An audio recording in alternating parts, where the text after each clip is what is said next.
Hola, hola, hola mis hermanos y hermanas, ¿cómo están? ¿Cómo están? Bienvenidos a un video más de Doctrina Sud LDC básica y profunda, mis hermanos. Bueno, el día de hoy les traigo otro tema. Bueno, es una respuesta a nuestro brother Tigre Campen. Él me comentó por ahí, dice que hay contradicción en la definición que doy acerca de la iglesia del diablo en mi video pasado, donde el título era ¿cuál es la iglesia del diablo? ¿Cuál es la iglesia del cordero? ¿No? Entonces, voy a explicar un poquito sobre el tema. Y, y pues más que nada, pues gracias a todos por pasar, por apoyar, dejar su comentario, su like, etcétera.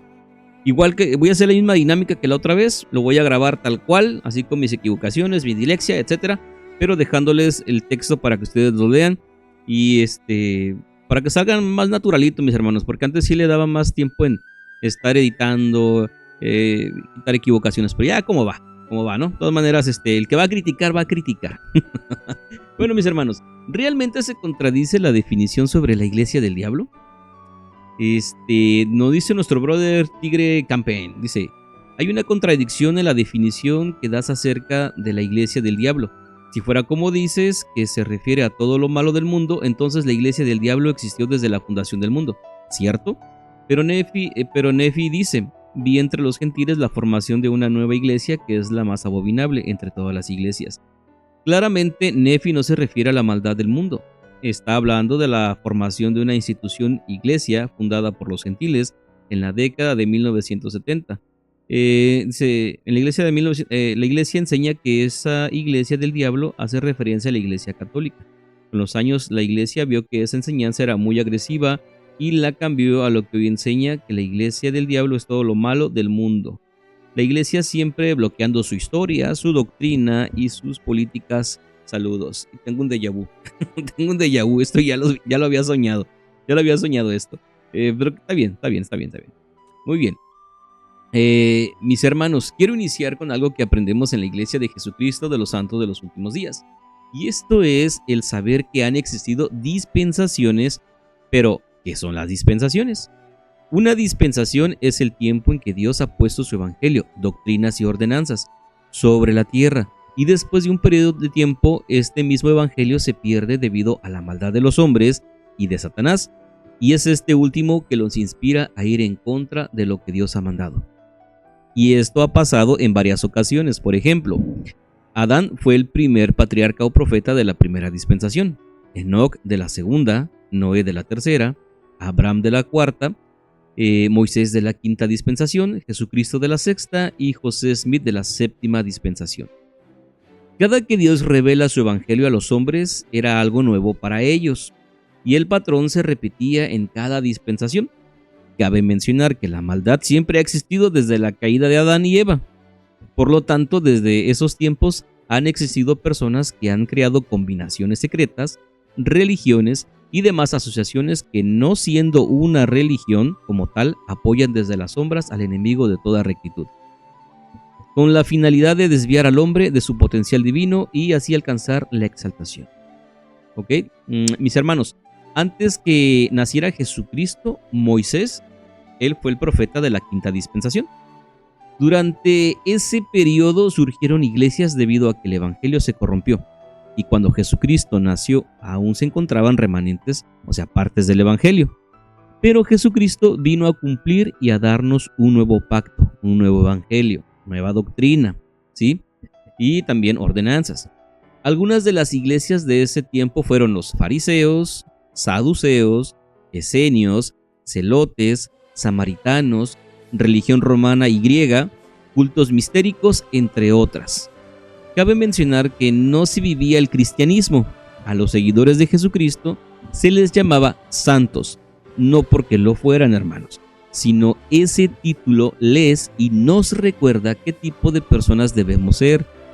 El término cristiano fue usado por primera vez en el año 40 después de Cristo, pero según algunos eruditos fue de una forma despectiva, grosera u ofensiva para los seguidores de Jesucristo. Esto lo leemos en Hechos, en el capítulo 11, 26. Esa fue la primera vez que se nos llamó cristianos. Ok, mis queridos hermanos, tomando de referencia que en cada dispensación el enemigo crea organizaciones nuevas, religiones, filosofías, leyes, etc., para truncar el plan de Dios, Nefi vio la creación de la iglesia del diablo. Como bien vimos en el video pasado, esa iglesia, o sea, ese reino, no se limita a una iglesia específica, a pesar de que en esa ocasión, o en esas ocasiones, las iglesias sean, a pesar de que en ocasiones, ya ven mi dislexia, a pesar de que en ocasiones las iglesias sean el medio para hacer daño a la humanidad. Y ha sucedido, mis hermanos, ha sucedido que han existido religiones que han hecho daño, crímenes de lesa humanidad, ¿sí? Si no saben qué es lesa humanidad, pueden googlear, ¿ok? Dice, sería tonto pensar que el diablo que ha existido en este mundo desde su fundación no tenga más recursos. Una mente pequeña, incapaz de razonar, pensaría que Satanás no tiene nada que ver. En los tiempos en que vivió Jesucristo, como bien lo mencioné, existieron sectas, religiones y organizaciones secretas que hacían todo lo posible para crear inestabilidad política, etc. Lo pueden googlear, mis hermanos, los que no sepan pueden buscar, en serio. Ahorita el internet nos da tanta facilidad para estudiar y aprender un poquito de la historia, cómo se vivía en los tiempos de Jesucristo, ¿sí? Esas organizaciones secretas que mataban a judíos y etcétera, etcétera, con tal de ganar poder, con tal de ganar territorio. Entonces, pueden investigarlo. Ahorita lo estoy tratando así por encimita. Para el buen entendedor, pocas palabras, ¿verdad? Ok. Lo mismo pasa hoy en nuestros días. Es verdad que al leer sobre esa grande y abominable iglesia y ver la descripción, muchos hermanos identificamos a una que posee las cualidades, pero no es la única iglesia u organización que pertenece a la iglesia del diablo. ¿Por qué muchos piensan que la iglesia católica es la iglesia abominable? ¿Por qué? Porque, como les dije hace ratito, hay que googlearle, hay que estudiar, hay que investigar, no solamente nos debemos de quedar con lo que vemos en los TikToks o en Facebook o en YouTube, hay que leer por uno mismo, ¿sale? Ok, nuevamente, ¿por qué muchos piensan que la iglesia católica es la iglesia abominable? Al ver su historia podemos encontrar que la iglesia católica financió las cruzadas, que con un toque de fe justificaron las muertes, según ellos para recuperar Tierra Santa. Pero había otros motivos, aunque motivadas por la fe, las cruzadas también respondían a intereses territoriales y de poder feudal. Generaron tensiones profundas con la iglesia ortodoxa, especialmente tras el saqueo de Constantinopla. Ahorita me viene a la mente el recuerdo de que pueden buscar el libro La Gran Apostasía. La verdad, trae mucha información histórica con fechas. Y el libro fue escrito por James Talmage, así que lo pueden buscar, La Gran Apostasía. Ese les va a abrir mucho el entendimiento. También vemos que hubo, mis hermanos, crímenes de lesa humanidad, ¿ok? A niños y niñas, sumando aproximadamente unos 10,000 solo en Estados Unidos. ¿Y qué pasó con la iglesia? La iglesia pues encubrió a todos los relacionados sobre este tema, a todos aquellos que atacaron a los niños y a las niñas. Entonces, pues ahí vemos, ¿no? También, ¿qué más podemos hablar? Pues la Santa Inquisición, que de santa, mis hermanos, no tenía nada, ¿eh? Según el siguiente texto, la Santa Inquisición persiguió la herejía, la brujería, la bigamia y delitos morales mediante juicios que a menudo incluían tortura, confiscación de bienes y ejecuciones, especialmente en la hoguera, para impenitentes. Se procesaron proposiciones heréticas como la blasfemia, dudas de fe y moralidad sexual, con miles de ejecuciones estimadas en Europa entre los siglos 13 y 19. Ay, mi dislexia. Aquí la ponen suavecita, dicen miles. La verdad, son incontables lo que pasó, ¿no? Cuando te metes a estudiar sobre esos temas, te das cuenta de que, vaya, pasaron muchas cosas. Pero me voy a poner pausa. Listo. Espero que no se note la pausa, chicos. Es que había mucho ruido aquí en la calle. Y bueno, seguimos. Y en México se aplicó la Inquisición en los años 1571, trayendo dolor a los mexicanos, pues muchas acusaciones falsas dieron muerte a personas que no tenían delito que perseguir por el Tribunal del Santo Oficio, que de santo tampoco tenía nada. O sea, ya cuando te pones a leer la historia dices, no manches, todo lo que trae, ¿no? Entonces, todas estas descripciones, cuando tú ya te metes a investigar, pues dices, no manches, pues esa es la iglesia tal, la que dice Nefi. Pero no, mis hermanos, aún así no es. Recordemos que Satanás ya estaba y él tenía más poder, él tiene más poder aquí, entonces hay más cosas. Ok, hermanos, ¿qué más tenemos por aquí? Le puse pausa otra vez, así que sorry. Es que se escucha mucho ruido y un perrito llorando. Pero bueno, ok. Distorsión del evangelio, doctrina, como el pago de indulgencias, la cual fue una práctica de la Iglesia Católica para reducir el castigo temporal por pecados ya perdonados, a menudo ligados a donaciones económicas para construir catedrales o financiar la iglesia. Aunque debían ser actos de piedad, su abuso comercial provocó críticas y la reforma de Lutero de 1517. Recordemos, Martín Lutero, un reformador que no estuvo de acuerdo con la forma de ministrar la doctrina de la Iglesia Católica, pues le pegó, creo, las tesis, 99 tesis, algo así. Le pegó en la puerta de la iglesia. Vámonos, vamos a ver qué pasa con esto. Sí, porque no estaba de acuerdo cómo la iglesia estaba llevando la aplicación de la doctrina y las ordenanzas. Bueno, mis hermanos, en este punto, mis hermanos, si lleváramos a juicio a tal iglesia con las leyes actuales, ¿en qué posición quedaría? ¿En qué posición quedaría la Iglesia Católica si la juzgáramos con las leyes actuales? Antes no existían tantas leyes como ahorita. Ahorita el Estado y la religión se encuentran separados, afortunadamente. Pero antes, cuando la iglesia tenía mucho poder, podía hacer tantas aberraciones. Y estoy hablando del pasado, no del presente, porque hay buenos católicos. Hay gente que sí hace el bien. Pero desgraciadamente no se puede escapar de la historia y de las cosas que hicieron en el pasado. Con tal de obtener poder, ¿sí? Con tal de poder hacer muchas cosas. Pero bueno, ahí se las dejo, mis hermanos. Si lleváramos a juicio a tal iglesia con las leyes actuales, ¿en qué posición quedaría? Debido a lo que acabo de mencionar, muchos hermanos creíamos que tal iglesia es la madre de todas las rameras, ya que profundizando en su historia nos damos cuenta de las atrocidades que hizo en el tiempo que tenía más poder en la humanidad, desde la política y la religión. Los líderes... Mi dislexia, ok. Los líderes de la iglesia, mis hermanos y hermanas, hablando de apóstoles y profetas, nos dan más luz y podemos discernir que el diablo no solo se vale de las religiones, sino de la política, filosofías y toda persona que apoye su obra, y no necesariamente tiene que ser una persona que comulgue una fe. ¿Ok? No necesariamente tiene que ser una persona religiosa. Es por eso que Nefi vio la formación de esa iglesia, que está bajo el poder del diablo. Y sería tonto pensar que el diablo tenga un solo medio para atacar el reino o iglesia del Cordero de Dios. Es por eso que Dios nos da el poder de discernir, pero esto se logra mediante el estudio de las Escrituras, la fe y preparación secular. No podemos y no debemos quedarnos solo en los 4 libros canónicos, ya que hay verdades que no están en los libros de la iglesia. Una de mis escrituras favoritas se encuentra en la sección 88 de Doctrina y Convenios, los versículos 77 al 80, que dicen, mis hermanos. Dice el versículo 77, y os mando que os enseñéis el uno al otro la doctrina del reino.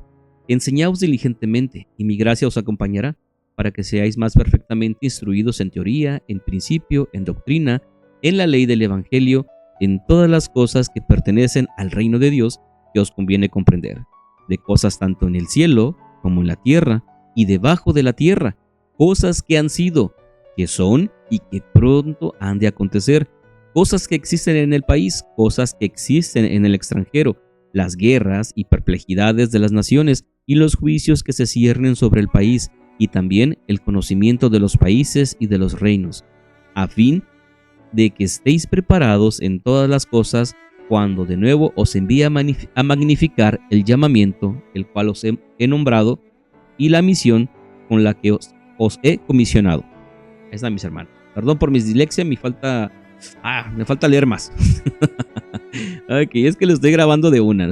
Bien lo podría eliminar, chicos. Podría eliminar, mis hermanos, eso, pero no. Quiero que salga tal cual. Ok. Pero, ¿qué opinan nuestros líderes acerca del catolicismo y de las religiones? Vamos a ver qué opinan. Recordemos que el brother citó que a partir de 1900 la iglesia hablaba muchas cosas. Espérenme, pongo pausa. Listo, ya quité la pausa. Están pasando carros haciendo mucho ruido. Ok, dice, nuevamente, ya sé que ya lo dije, pero va nuevamente. Pero, ¿qué opinan nuestros líderes acerca del catolicismo y de las religiones? Bueno, vamos a ver qué dice Joseph F. Smith, sexto presidente de la iglesia. Dice, creemos en toda verdad sin importar a qué tema se refiera. Ninguna secta o denominación religiosa en el mundo posee un solo principio de verdad que no aceptemos o que rechacemos. Estamos dispuestos a recibir toda la verdad de cualquier fuente que venga, porque la verdad permanecerá, la verdad perdurará. Esto lo dijo en abril de 1909. ¿Ok? Para que vean, él no está atacando a una iglesia en específico, al contrario, de donde esté la verdad, bienvenida sea. Esto fue en 1909. John Taylor, tercer presidente de la iglesia, dice lo siguiente: queremos comprender y acoger toda la verdad y buscar y obtener todo lo que esté destinado a exaltar, ennoblecer y dignificar a la familia humana, y donde quiera que encontremos la verdad, sin importar dónde o de qué fuente pueda provenir, se convierte en parte de nuestro credo religioso, o de nuestro credo político, o de nuestro credo moral, o de nuestra filosofía, según sea el caso, o de lo que les parezca. Estamos abiertos a la recepción de toda verdad, de cualquier naturaleza que sea, y estamos deseosos de obtenerla y poseerla, para buscarla como lo haríamos con tesoros escondidos, y usar todo el conocimiento que Dios nos da para poseernos de toda la inteligencia que Él ha dado a otros, y pedir de sus manos que nos revele su voluntad en cuanto a las cosas que están mejor calculadas para promover la felicidad y el bienestar de la sociedad humana. Si hay algún buen principio, alguna filosofía moral que aún no hayamos alcanzado, estamos deseosos de aprenderla. Si hay algo en el mundo científico que aún no comprendemos, deseamos conocerlo. Si hay alguna rama de la filosofía calculada para promover el bienestar de la humanidad que aún no hemos comprendido, deseamos poseerla. Si hay algo relacionado con el gobierno de las naciones o la política que no conocemos, deseamos poseerlo. Si hay alguna idea religiosa, alguna verdad teológica, algún principio perteneciente a Dios que no hayamos aprendido, le pedimos a la humanidad y oramos a Dios, nuestro Padre Celestial, ilumine nuestra mente para que podamos comprenderlos, realizarlos, acogerlos y vivirlos como parte de nuestra fe religiosa. Así nuestras ideas y pensamientos se extenderían hasta donde se extiende el ancho mundo, abarcando todo lo perteneciente a la luz, a la vida o a la existencia perteneciente a este mundo o al venidero. Esto fue dicho en el discurso de John Taylor el 13 de marzo de 1872. Entonces, nuevamente, mis hermanos, desde 1872 no se ataca a una religión en específico, sino al contrario, estamos abiertos a todo el conocimiento, a toda la luz, a todo lo que podamos aprender. ¿Sí? Nuevamente. Ok, ¿qué dijo José Smith, fundador y primer presidente de la iglesia en cuanto al tema? Dijo lo siguiente: estoy tan dispuesto a morir por defender los derechos de un presbiteriano, un bautista o un buen hombre de cualquier otra denominación, porque el mismo principio que pisotearía los derechos de los santos de los últimos días, pisotearía los derechos de los católicos romanos o de cualquier otra denominación que pueda ser impopular. Así o más claro. Lo dijo el 9 de julio de 1843. José Smith estaba dispuesto a luchar por la libertad religiosa, y todos nuestros líderes de la misma manera. ¿Existe una iglesia del diablo? Existe, no lo podemos negar. ¿Cuál es? Como bien se dijo en el otro video, es todo lo que está en contra de Dios. Es todo lo que está en contra de Dios. Es todo lo que ataca a los apóstoles, a los profetas, a la doctrina, ¿sí? Es toda aquella persona, fundación, organización que meta dinero para atacar y desprestigiar la iglesia de Jesucristo de los santos de los últimos días. ¿Qué nos dijo John Henry Smith, consejero de la primera presidencia? ¿Qué dijo él? Veamos.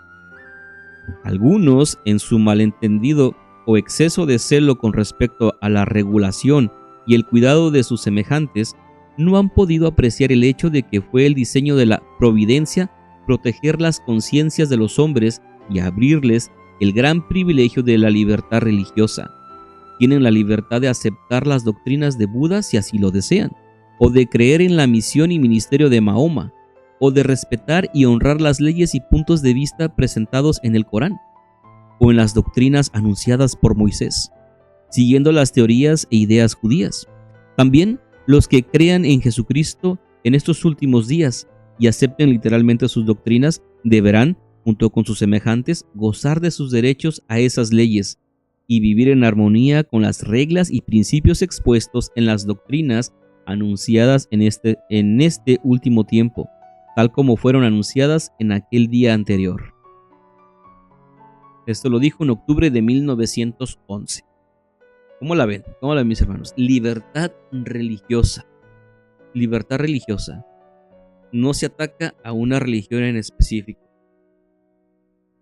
Posiblemente en el pasado se han hecho comentarios, posiblemente, pero en sí la posición de la iglesia siempre ha sido en la libertad religiosa, ¿sí? Porque es lo que pedimos nosotros también. De hecho, es uno de los artículos de fe, tener libertad religiosa. Ok, vamos a ver qué nos dice en Enseñanzas de los Presidentes de la Iglesia, el libro de Brigham Young, en el capítulo 2, que lleva por nombre Definición del Evangelio.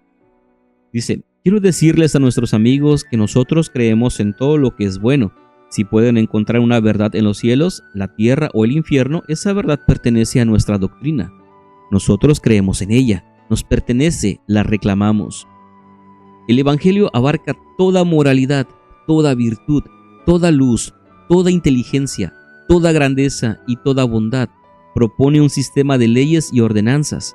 Dicho plan incluye todo sistema de doctrina verdadera en la tierra, ya sea eclesiástica, moral, filosófica o civil. Abarca todas las leyes buenas que se han promulgado desde los días de Adán hasta hoy. Comprende las leyes de las naciones porque las supera en conocimiento y en pureza. Abarca las doctrinas de la actualidad y las obtiene de toda fuente, unificándolas en un solo sistema y dejando toda la paja para que sea dispersada de acá para allá. Es nuestro deber y llamamiento como ministros de dicha salvación y del Evangelio recoger todo lo que es verdadero y rechazar todo error, ya sea que encontremos una verdad entre quienes profesan ser infieles o entre los universalistas, católicos, metodistas, anglicanos, presbiterianos, bautistas, cuáqueros, tembladores o cualquier otros de las diversas y numerosas sectas y agrupaciones, todos los cuales poseen más o menos una verdad. Es la responsabilidad de los élderes de la iglesia, con Jesús, su hermano mayor, a la cabeza, recoger en el Evangelio que predicamos todas las verdades que existan en el mundo referentes a la vida y la salvación, a las ciencias y la filosofía, doquiera se encuentren en toda nación, tribu, lengua y pueblo, y traerlas a Sion. En resumen, mis hermanos, la iglesia que vio Nefi no es una iglesia en específica, sino un conjunto de organizaciones, filosofías, religiones y todo lo que es malo en el mundo que nos aleje de ser salvos y exaltados en el reino de nuestro Padre Celestial. Puede existir similitudes en las descripciones que se dan en 1 Nefi capítulo 13, pero solo existen dos reinos, el reino del diablo y el reino de Dios, y se nos da el albedrío, la capacidad de elegir a qué bando queremos seguir. Nuestros líderes nos invitan a buscar y aceptar las verdades que existen aún en las religiones, en las filosofías y en el estudio académico, para traerlas a nuestra fe, y así seguir edificando el reino de nuestro Padre Celestial. Por último, mis hermanos, leemos en Juan capítulo 9, el versículo 41. Jesús les respondió: si fuerais ciegos, no tendríais pecado, mas ahora porque decís vemos, vuestros pecados permanecen. Con eso termino, mis queridos hermanos. Muchas gracias por pasar y ver este video. Espero que les haya quedado más claro acerca de este tema. Y pues gracias por apoyar, espero que les guste el contenido y lo puedan compartir, puedan dejar ahí su like, un comentario de lo que opinan y seguimos haciendo más contenido. Muchas gracias por animarme a seguir haciendo más contenido a favor de la Iglesia de Jesucristo de los Santos de los Últimos Días. Seguimos en contacto, mis hermanos.